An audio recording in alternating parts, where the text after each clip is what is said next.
Le gouvernement... Parce que vous nous donniez des informations qui vont sans doute surprendre ceux qui nous écoutent, puisque le Donbass, et vous le disiez tout à l'heure, est bombardé par les forces ukrainiennes. Alors, depuis des années. C'est une forme de guerre civile qui est mise en place. 13 000 morts depuis 2014. Des chiffres, le 26 mai, le gouvernement de Kiev a bombardé sa population. Monsieur Bernard-Henri Lévy, vous la voyez cette photo, c'est celle que j'ai prise avant-hier. Donc voilà ce qui se passe dans le Donbass. Donc je suis d'accord avec vous, il faut arrêter cette guerre. Et regardez cette institutrice, vous la voyez là, coupée en deux. Je vous propose de peut-être... Ça, c'est les forces ukrainiennes. Bon, je continue parce que vous allez voir ce que c'est la guerre. Ça, c'est les abris, ça date d'hier. Hein. Je vous invite à aller sur mon mur. Oui, non, mais regardez bien, monsieur, s'il vous plaît. J'étais dans le Donbass, oui. Regardez cette famille là. Non, vous n'avez pas été là où je suis, parce que ça fait depuis 2014 qu'ils vivent ce qu'ils vivent là. Moi, je suis allé de Mariupol à Louhansk. Ne me coupez pas. Regardez, parce qu'à un moment donné, il faut avoir le courage de dire les choses. Non mais j'entends ce que vous dites, Anne-Laure Bonnel, mais moi ce qui m'intéresse, je comprends, là, mais voilà ce qui se passe dans le Donbass. Vous voulez voir ce qui se passe dans le Donbass, voilà ce qui se passe dans le Donbass à Donetsk. Chacun a compris.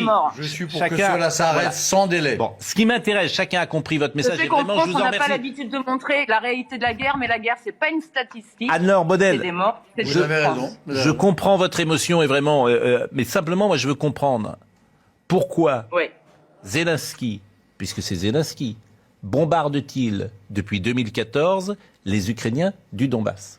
Mais je ne suis pas d'accord avec eux. Alors je ne mets pas en cause les images, encore qu'il y a des images qui peuvent être... Nous sommes à l'âge où il faut aussi mettre en question les images, mais admettons. Mais il ne faut pas confondre l'agresseur et l'agressé. Depuis 2014, moi j'ai été en Donbass à plusieurs reprises. J'ai fait un morceau de film sur le Donbass. J'ai fait un grand reportage pour la Soudachi-Zeitung, enfin bref, ainsi de suite. J'ai passé du temps dans le Donbass et partout, depuis Mariupol jusqu'à Stanitsia-Louhansk. J'ai remonté les 450 km. La situation, ce sont les petits hommes verts du FSB en appui des séparatistes pro-russes, c'est-à-dire des hommes qui ont descendu au missile l'avion de la Thai Airlines en 2015. Ce sont eux qui, en effet, tirent les premiers. Ce sont eux les agresseurs. Et en effet, les Ukrainiens tiennent la ligne. Avec, moi c'est ce que j'ai vu, c'est ce que j'ai filmé, c'est les images que j'en ai rapportées, avec du côté de la partie ukrainienne, un sang-froid digne des grands peuples et digne du président. L'Organisation pour la sécurité en Europe, en gros, qui a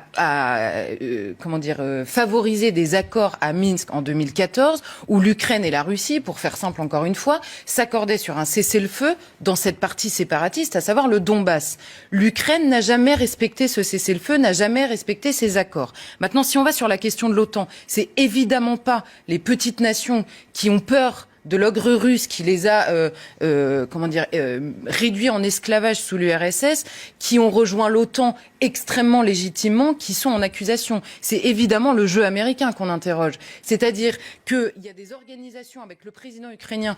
On dit à l'Ukraine, et d'ailleurs sur les deux tableaux c'est atroce, on dit à l'Ukraine, on fait la politique de la porte ouverte, peut-être un jour, évidemment il ne rentre pas, il ne rentre jamais. Le président Zelensky qui est parfois présent dans les organisations de l'OTAN, dans les réunions de l'OTAN, pardon, et de l'autre côté, pourquoi est-ce que les Américains refusent qu'ils entrent dans l'OTAN? Parce qu'ils savent très bien la réaction que ça provoquerait chez Poutine, qui le dit depuis 15 ans.